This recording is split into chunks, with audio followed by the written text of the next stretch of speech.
ചുവന്ന രക്താണുക്കളുടെ ശവപ്പറമ്പ് എന്നറിയപ്പെടുന്നത് പ്ലീഹ. Little brain എന്നറിയപ്പെടുന്നത് സെറിബെല്ലം. ആഡംസ് ആപ്പിൾ എന്നറിയപ്പെടുന്നത് തൈറോയിഡ് ഗ്രന്ഥി. മനുഷ്യ ശരീരത്തിലെ രാസശാല കരൾ.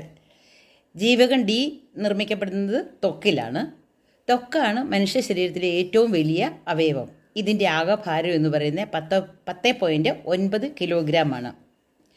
ജീവകം കെയിൽ അടങ്ങിയിരിക്കുന്ന രാസവസ്തുവാണ് പ്രോത്രോബിൻ.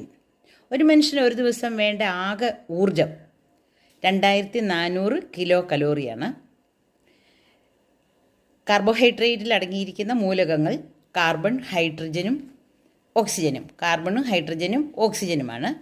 ഗ്ലൂക്കോസിൻ്റെ സാന്നിധ്യം തിരിച്ചറിയാൻ ഉപയോഗിക്കുന്ന ടെസ്റ്റ് ബെനഡിക്ട് ടെസ്റ്റ്. എന്നാൽ കാർബോഹൈഡ്രേറ്റിൻ്റെ സാന്നിധ്യം തിരിച്ചറിയുന്നതിന് ഉപയോഗിക്കുന്ന ടെസ്റ്റാണ് അയഡിൻ ടെസ്റ്റ്.